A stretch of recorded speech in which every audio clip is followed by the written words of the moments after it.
Good evening and welcome to Valley Viewpoint. My guests tonight are with Birthright, an organization that is here to help young ladies in the southeastern Washington community.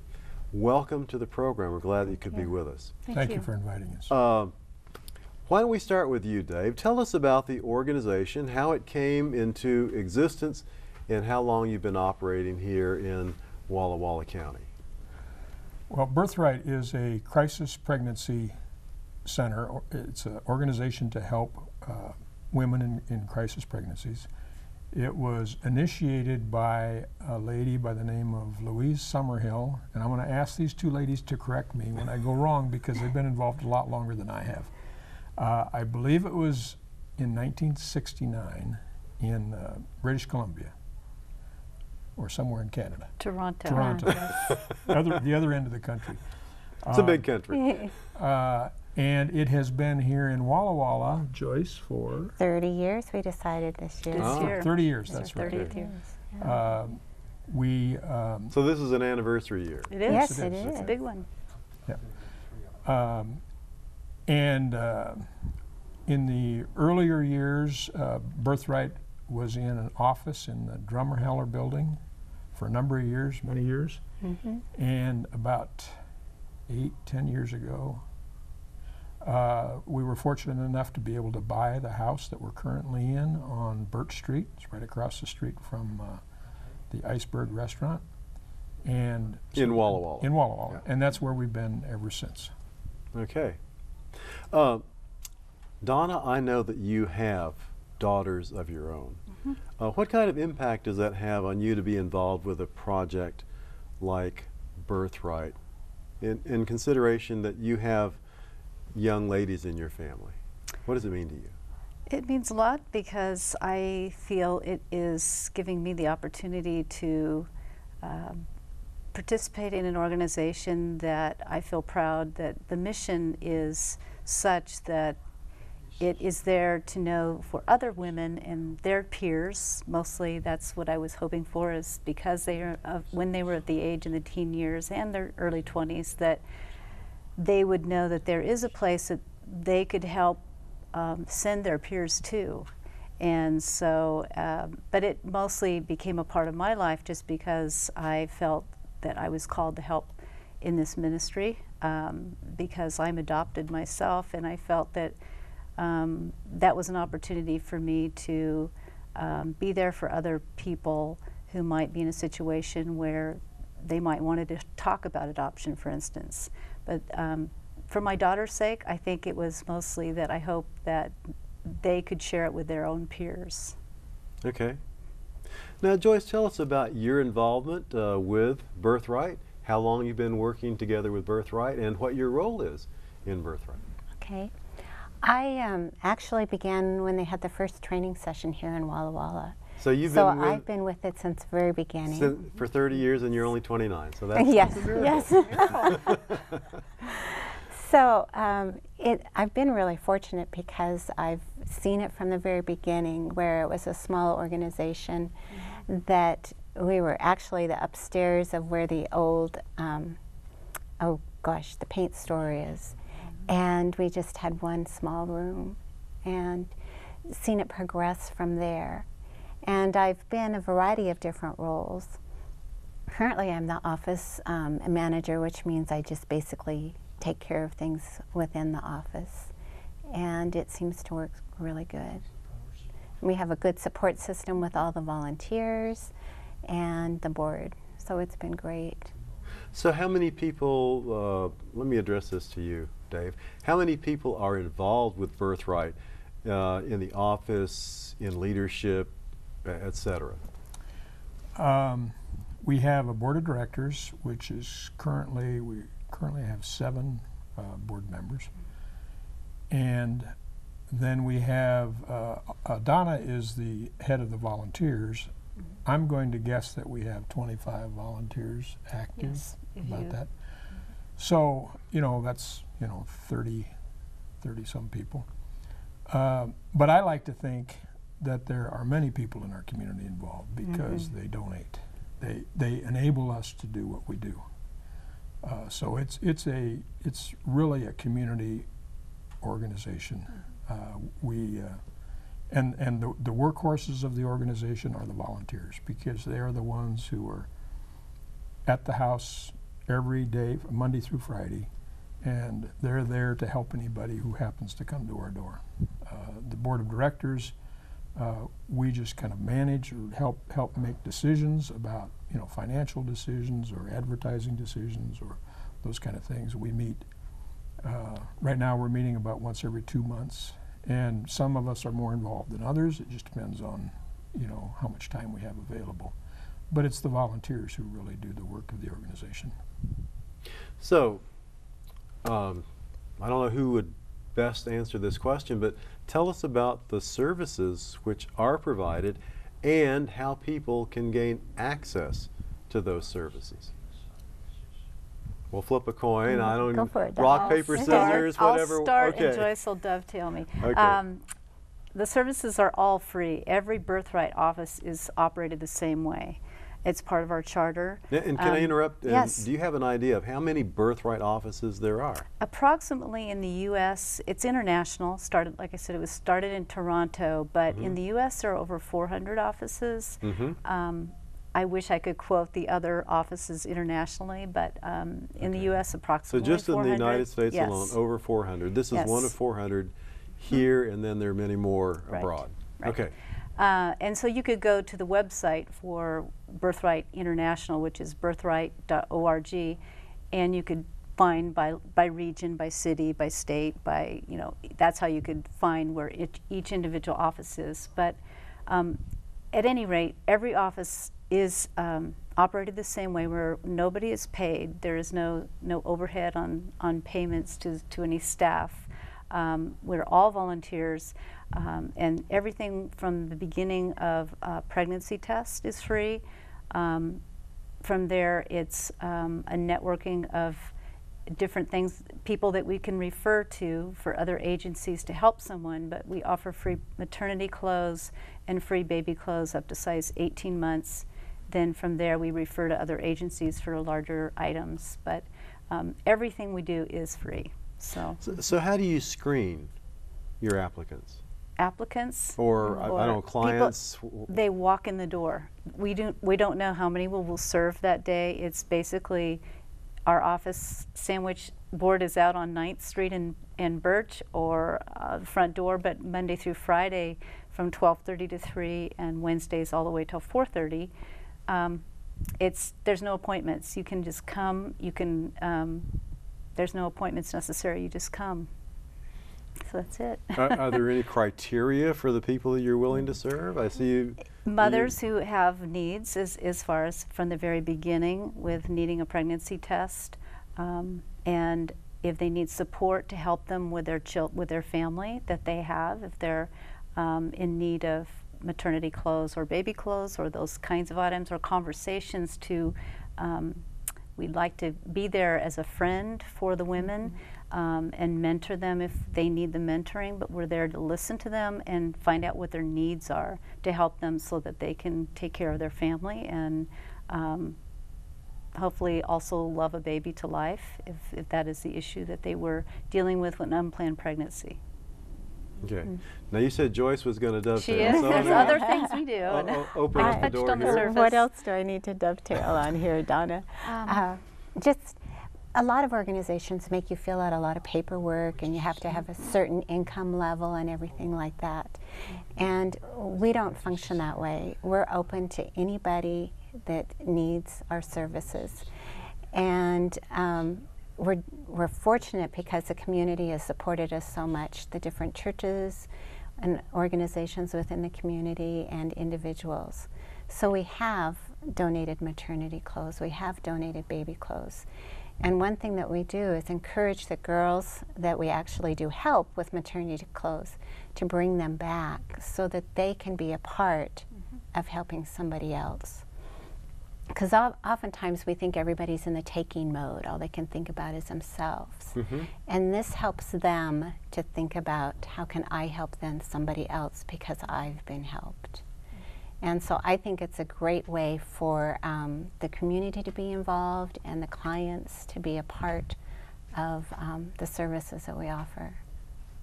Now, Dave, if somebody is watching and they say, I'd like to know how I can be a part of helping some young ladies and their children in my community, how could they support Birthright? Where would they send their support? You know, most of the support that we get shows up on our doorstep in the form of clothes, in bags, you know, anything that someone in the community thinks that a young mother or an expectant mother might need, we often just find on the doorstep. But we also send out flyers, newsletters to people who want to get on our mailing list, and we include in that newsletter what the needs might be of the organization. You know, what's really neat about Birthright is the community is so much supporting the organization that there's very little that we have to really ask for. Our greatest need is for people to get involved. Volunteers. Because right now, as Donna mentioned, we only have enough volunteers to open the doors of the Birthright House from 12:30 to 3, Monday through Friday.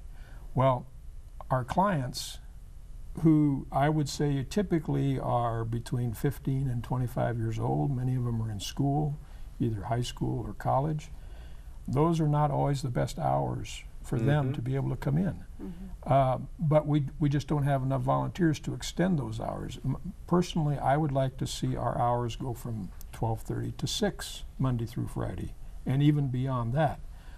So that's our greatest need right now, for people to be willing to spend a couple hours a week, and typically that's what a shift is from 12:30 to 3. Let's pick that up when we get to our second half. I'd like to advise our viewers that we have some information on the screen about how you can contact Birthright. We'll be right back.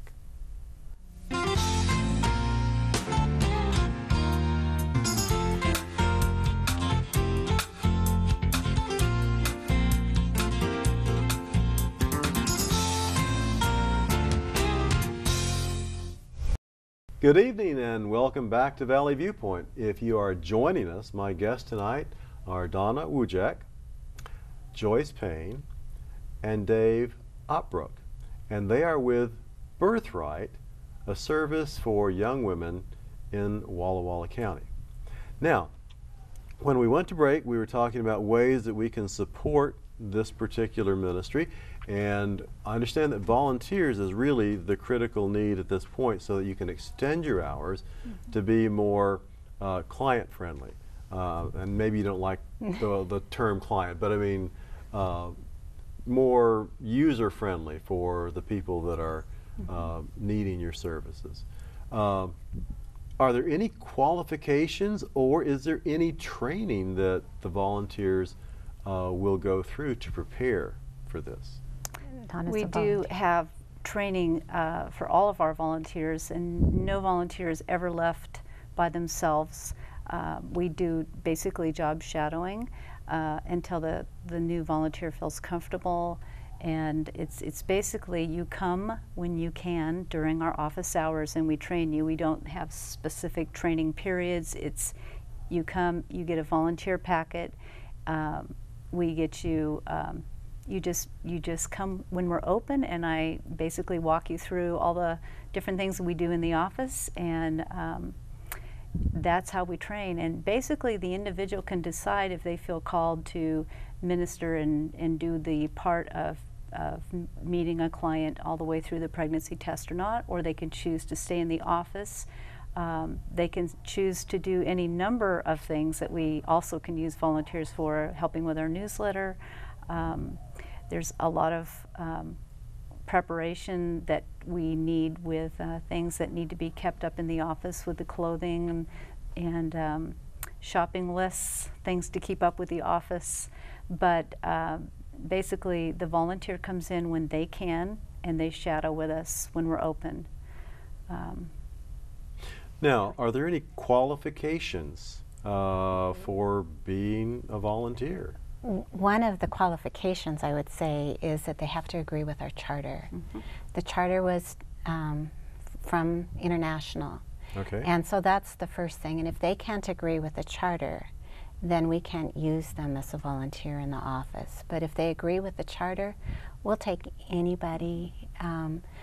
You often find that different people are supposed to be there specific days for certain individuals, whether it be just like a grandmother type figure that somebody needs, or whether it's somebody that has a little bit of training, like Donna's with her lab tech training. Sometimes she needs to share an additional amount of information with them that somebody else couldn't. But we'll take high school girls all the way up to, we had a volunteer that was in her 80s. So you even accept the help of students that are still in high school? Yes. Correct. Okay. Again, they aren't left by themselves. They have a Right. role. Peer mentoring is very important, and I believe that they feel called to help Birthright clients, and we welcome them. They have to really buy into the mission, and the mission is best described by the guiding principles from Birthright from its very inception, and that is that every pregnant woman has a right to give birth, and every child has a right to be born. So that's really what drives all of us, is to give any person who walks up to the front door of Birthright, who finds themselves in a crisis pregnancy, we want them to understand that while they believe there may only be one or two choices they have with regard to that pregnancy, that if they understand the way in which the volunteers at Birthright and the community at large is willing to help them, they might find they have another choice. And that's really what we're trying to do. Okay. Now, Dave, you mentioned that volunteers is the critical need at this point, but I'm wondering if you accept financial donations. I'm thinking, do you have Yes, we do. utilities to pay for every month? We have a list. Joyce showed me the list of donors in the Walla Valley, and it is very long. I mean, obviously we have financial needs, Right. but by the grace of God, we don't need to focus on them because everybody's so generous with their financial donations and their material donations. You know, baby clothes and maternity clothes, and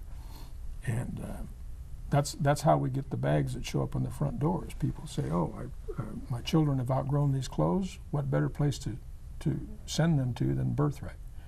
And so we make use of all of that. But another need that we have is board members. Now it's a slightly, it's a different type of need, but we still need people to help Joyce, who's the office manager, and Donna, the head of the volunteers, to make day-to-day decisions, business decisions that need to be made. One of the challenges that we've had is, the organization has been here in the Valley 30 years, and we still find that there are people that don't know we exist.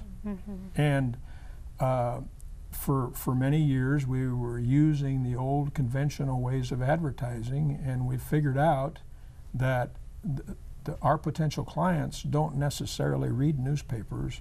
They don't use those conventional means anymore. They're looking at their iPhones. So you're on Facebook and social Twitter, networking, yeah. Yes. And so most of us on the board weren't really technically savvy on those things. So we've managed to get some people into the board who are. We've got a young volunteer on the board member, who is helping us immensely try to get into the social networking. But the board consists of just people who are willing to donate some time to the organization, and maybe they can bring some business skills to it, some advertising skills, whatever skills they can bring to the board. That's what we need. Okay. Joyce, on average, or maybe in a recent year, can you give us some figures about how many people Birthright is helping? Well, Last year we saw about 350 girls that came through the door, and then a couple hundred phone calls. But the one thing that we don't really focus on is the numbers. We focus on each individual as a unique individual themselves. And somebody often asks, well, what's your normal client like? I don't like to look at it that way. There is no normal client. We're each a unique person created by God that's special. So we need to approach each one of them that way. And so if we make a difference in one person's life, it's worth it. You know, so that's our philosophy.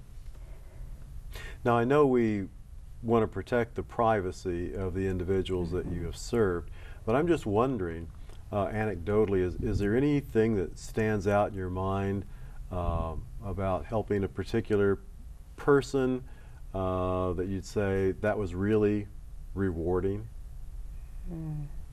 There are many clients that, as a volunteer, you go to serve the community, the mission that you're hoping to volunteer with, but you gain far more as a volunteer from the people that come in the doors that you help.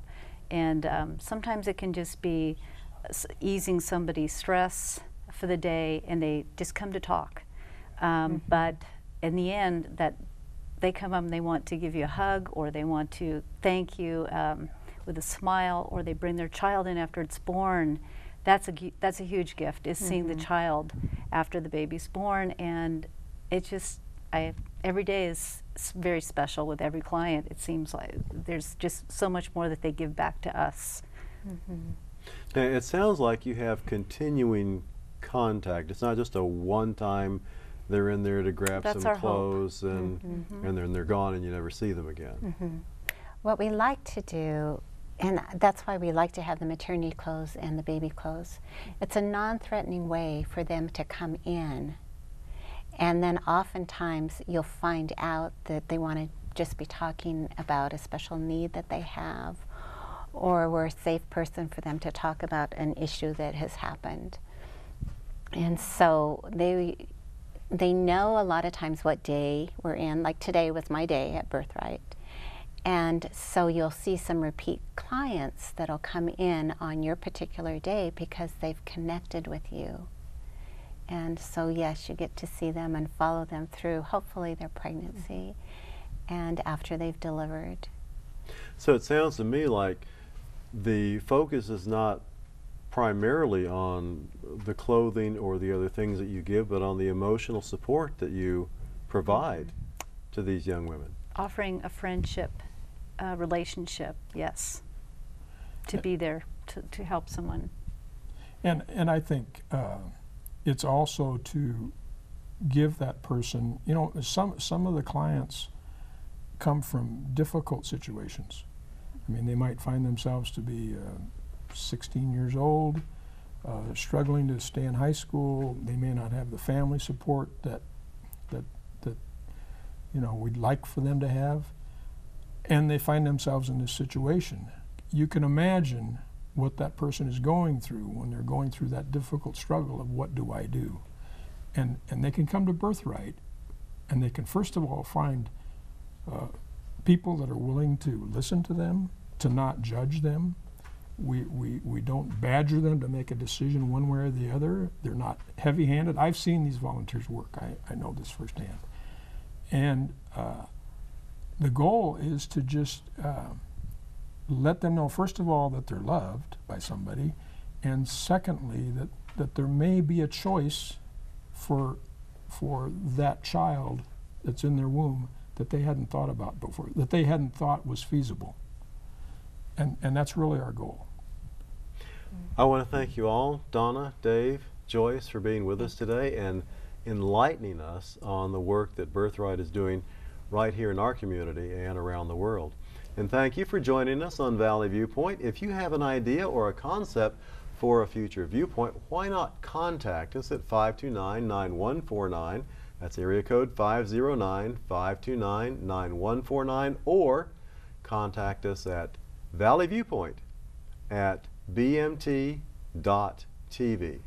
For Viewpoint, I'm Dan Solis.